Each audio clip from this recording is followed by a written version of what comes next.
हैदराबाद से आए हमारे मजलिस इत्तेहादुल मुस्लिमीन के सीनियर कायदीन समीर साजिद बिल्डर साहब, इस इलाके के हमारे नौजवान साथी मतीन पटेल साहब, यहाँ पर मौजूद तमाम मुअज़्ज़िज़ बुज़ुर्गों, साथियों, नौजवानों, मैंने अपने इस इलेक्शन की सबसे पहली रैली जो है वो आपके इलाके नारेगांव से शुरू किया हूँ। आप इस बात से अंदाज़ा लगा सकते हैं कि मेरे दिल में नारेगांव क्या मुकाम रखता है। 2014, 2019 आप लोगों ने जो भरपूर साथ दिया, अपनी दुआओं से नवाजा, दिन रात आप लोगों ने शिद्दत के साथ मेहनत की। कुछ महीने पहले जब लोकसभा का इलेक्शन आया, उस लोकसभा इलेक्शन में आप लोगों ने जिस कदर मेरे लिए काम किया, दो अलग अलग ताकतवर पार्टियों का एक झुंड, एक तरफ 3 पार्टी महायुति की, दूसरी तरफ महाविकास आघाड़ी की 3 पार्टी, और हम अकेले लड़ रहे थे। अकेले लड़ने के बावजूद भी अल्हम्दुलिल्लाह ये आप लोगों की बदौलत 3.5 लाख वोट हमने हासिल किए। यकीनन हम सब की उम्मीद थी, हम सब की ख्वाहिश थी, हमारी दुआएं थी कि हमने ये सीट जीतना चाहिए, क्योंकि पूरे महाराष्ट्र के अंदर इकलौती एक मुसलमान सीट थी। लेकिन जो भी नतीजा आया, कहते हैं कि अल्लाह जो भी करता है कहीं ना कहीं कुछ ना कुछ उसमें खैर होता है। हम उस फैसले को अल्लाह की रजामंदी समझकर हम आगे बढ़े, और आज मैं मेरे क़ायद बैरिस्टर असदुद्दीन अवैसी साहब का तहे दिल से शुक्रिया अदा करता हूँ कि उन्होंने दोबारा मुझे ये मौका दिया कि आपकी आवाज़ बनकर महाराष्ट्र की विधानसभा के अंदर जा पहुँचूँ। आज मुल्क के और ख़ास तौर से महाराष्ट्र के जो हालात हैं आप बखूबी जानते हैं। इस इलेक्शन में क्या क्या खेल खेले जा रहे हैं ये आप अच्छी तरह से समझ रहे होंगे। पूरे महाराष्ट्र में सबसे ज़्यादा उम्मीदवार, पूरे महाराष्ट्र में जिन लोगों ने फॉर्म भरा कि हमें भी इलेक्शन लड़ना है, 110 उम्मीदवार मैदान में उतरे, और इन 110 उम्मीदवारों में सबसे ज्यादा अगर किसी एक जमात के उम्मीदवार उतारे गए तो वो हमारे मुसलमान हैं। 28 उम्मीदवार मेरे खिलाफ खड़े किए गए हैं। मैं ये नहीं कह रहा हूं कि वो खड़े हुए हैं, उन्हें खड़ा किया गया है। और किसकी तरफ से खड़ा किया गया है? भारतीय जनता पार्टी के मिनिस्टर यहां से जो लगातार जीत कर आ रहे, वो साजिश हम अच्छी तरह से समझते हैं कि जब भी ऐसे इलेक्शन आते हैं, सड़क चलते किसी मुसलमान को पकड़ा जाता है, हाथ में कुछ पैसे थमाए जाते हैं ताकि वो 500, 200, 1000 वोट ले सके, और वो खड़ा हो जाता है चंद पैसों के लिए। विड्रॉल की डेट अभी शुरू है, 4 तारीख तक ये उम्मीदवार मैदान से हट सकते हैं, और मैं उनसे अदबन गुजारिश करना चाहूंगा कि ये पैसा जो तुम्हारे हाथ में दिया गया है ये जिंदगी भर चलने वाला नहीं है। ये तुम्हारी क़यादत को खत्म करने के लिए ये तुम्हारे हाथ में ये पैसा दिया गया है। कितने दिन चलने वाला है? लेकिन आज ये हालात हमारे सामने अगर आ रहे हैं तो ऐसे ही चंद लोगों की वजह से जो इलेक्शन के वक्त में हमारे वोटों को बांटने का काम करते हैं। आप अच्छी तरह से समझ रहे कि इम्तियाज जलील हो या नासिर सिद्दीकी साहब हो, उन्हें हराने के लिए कैसी कैसी ताकतें काम कर रही है। शिवसेना 2 है, एक दूसरे के कट्टर मुखालिफिन है, लेकिन एक शिवसेना का नुमाइंदा पीछे हट जाता है ये कहकर कि अगर हम दोनों लड़ते रहे तो कोई मुसलमान चुनकर आ जाएगा, कोई मजलिस वाला चुनकर आ जाएगा। उनकी सोच ऐसी है, और हम एक अल्लाह एक रसूल को मानने वाले हम कितने हिस्सों में बढ़ गए हैं। ये कितने अफसोस और शर्म की बात है हमारे लिए। या आप लोगों से मैं अदबन गुजारिश करता हूं, अगर किसी ऐसे शख्स को जानते हैं जो इस चुनावी मैदान के अंदर उतरा हुआ है, ठेला लगाने वाला, ऑटो रिक्शा चलाने वाला, चंद पैसों के लिए आज पूरी कौम का सौदा करने के लिए बैठे हुए हैं, ये कितने अफसोस और शर्म की बात है। क्या होगा? 20 तारीख के दिन इलेक्शन होगा, कोई 200 लेगा, कोई 500 लेगा, कोई 1000 लेगा, कोई 2000 लेगा। लेकिन सोचिए 23 तारीख के दिन अगर खुदा ना करे जीत और हार का फैसला कोई 1000 वोट का रहे, 2000 वोट का रहे, और हम जो एक हार पिछले कुछ महीने पहले हमने अपनी आंखों के सामने देखा है, उस दिन आपकी कैसी कैफियत थी। उस दिन सिर्फ औरंगाबाद की आवाम की कैसी कैफियत थी ऐसा नहीं है, पूरे हिंदुस्तान की नजरें लगी हुई थी कि औरंगाबाद के महाराष्ट्र के अंदर इकलौती एक मुसलमान आवाज को कैसे खत्म किया गया था। यही साजिशें रचकर 23 तारीख के दिन जब नतीजे आए, और खुदा न करे ऐसा हो कि नासिर सिद्दीकी हो या इम्तियाज जलील हो, 1000 से हम हार रहे हैं, और उस हार के अंदर किसी गैरों का हाथ नहीं रहेगा, हमारा ही अगर हाथ रहेगा तो सोचिए उसका भुगतान हमें 5 साल इंतजार करना पड़ेगा। 5 साल के बाद फिर इलेक्शन आएगा।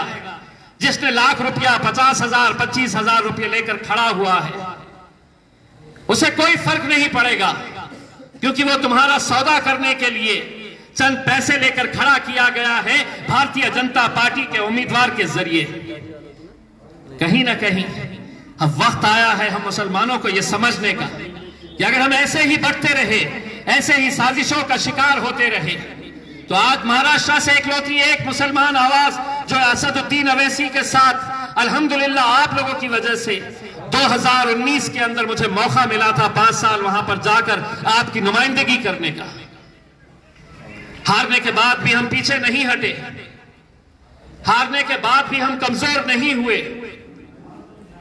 जब हमारे नबी करीम सल्लल्लाहु अलैहि वसल्लम के खिलाफ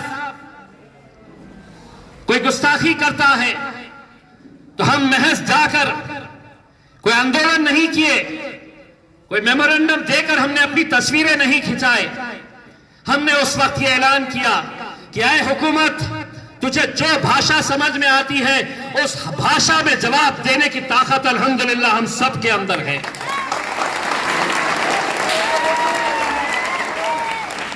हिंदुस्तान की तारीख के अंदर इतना बड़ा जुलूस अपने नबी के लिए, अपने रसूल की मोहब्बत के लिए शायद 75-76 सालों के अंदर हिंदुस्तान के अंदर कहीं निकाला गया हो। आप लोगों ने उसे साबित करके दिखाया था कि हमारी सियासत ऐसी की तैसी, हमारी कुर्सी को हम ठोकर मारते हैं, लेकिन अगर हमारे नबी करीम सल्लल्लाहु अलैहि वसल्लम के खिलाफ कोई गुस्ताखी करता है तो चट्टान की तरह हम खड़े रहकर तुम्हारा मुकाबला करने की ताकत रखते हैं।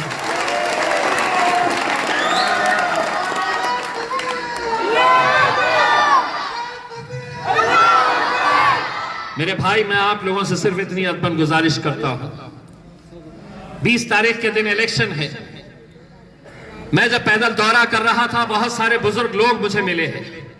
कुछ बातें मैं आपको बताना चाहता हूं। अगर किसी के घर में 85 साल 85 इयर्स 85 साल के कोई बुजुर्ग है, आपकी दादी, आपके नाना, आपके दादा अगर कोई है, तो मेहरबानी करके उनका वोटर कार्ड आप मतीन साहब और उनकी टीम को दीजिए। उन्हें 20 तारीख तक वोट डालने के लिए किसी बूथ पर जाने की जरूरत नहीं है। अगर उनके पोलिंग बूथ के ऊपर उनके पास जो वोटर कार्ड है, अगर उसके ऊपर उम्र उनकी 85 साल के ऊपर है, तो उस कार्ड के जरिए जो गवर्नमेंट के अधिकारी है वो आपके घर में आएंगे और उस बुजुर्ग शख्स का वोट वो घर में डाल सकते हैं। अगर कोई अपाहिज है जो चल नहीं सकता है, हाथ माजूर है, पैर से चल नहीं सकता है, बिस्तर पे है, अपाहिज हो गए हैं, तो ऐसे लोगों के लिए भी ये सुविधा मौजूद है। ऐसे अगर कोई इस इलाके के अंदर जो चल नहीं सकते हैं, जो अपाहिज है, जो माजूर है, उनकी भी जानकारी इस ऑफिस के अंदर दीजिए।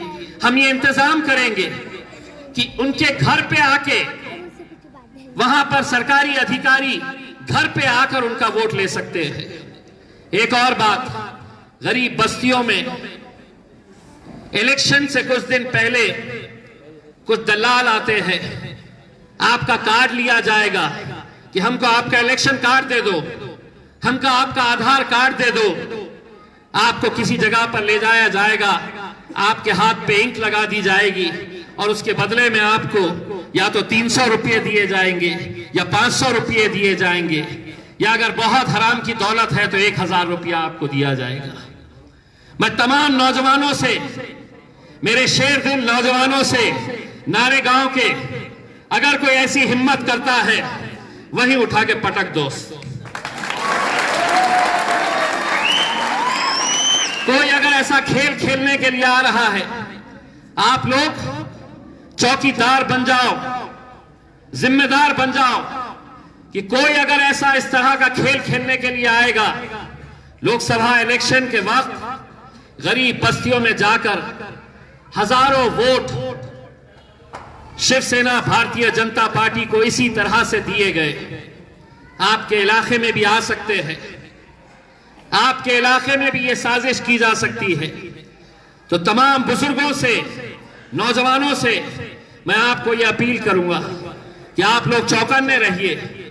और एक बात ये कहना चाहता हूं कि जब मेरी हार हुई थी, मुझे बहुत सारे नौजवान बच्चे मिलकर रोते थे और मुझसे ये कहते थे कि इम्तियाज भाई, हमने पटाखे लाकर रखे थे।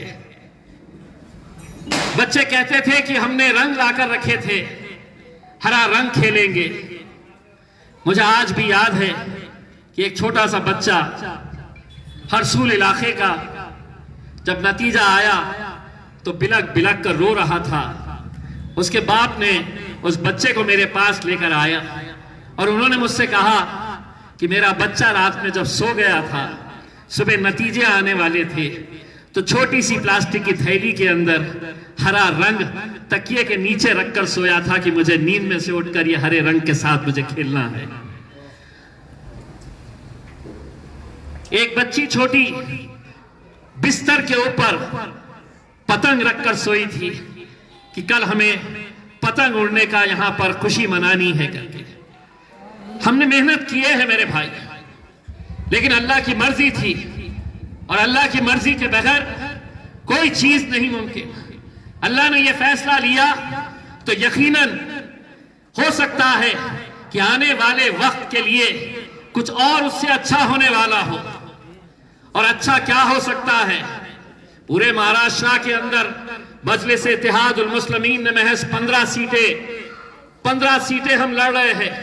पूरे महाराष्ट्र में 288 सीटें हैं, लेकिन हमने आप लोगों से इल्तिजा करने के लिए आया हूं, वोट बटेंगे तो हम हुकूमत में नहीं आ सकते, वोट बटेंगे तो हम कभी जीत नहीं सकते हैं मेरे भाई।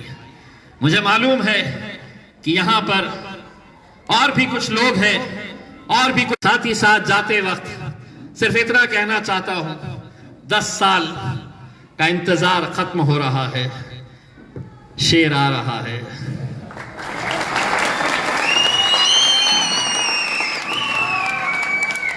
पांच तारीख के दिन मगरिब की नमाज के बाद इंशाअल्लाह अकबर बादशाह की आमद होने वाली है।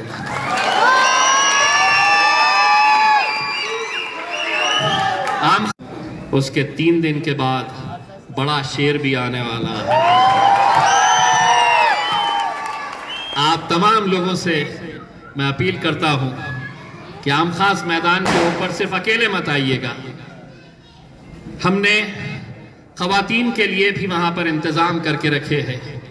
हमारी माओं को, हमारी बहनों को, अपने घर की मस्तूरात को जरूर वहां पर लेकर आए, क्योंकि हम समझते हैं कि आप तो रास्ते के ऊपर निकलकर लड़ते हैं, भिड़ते हैं, लेकिन हमारी कामयाबी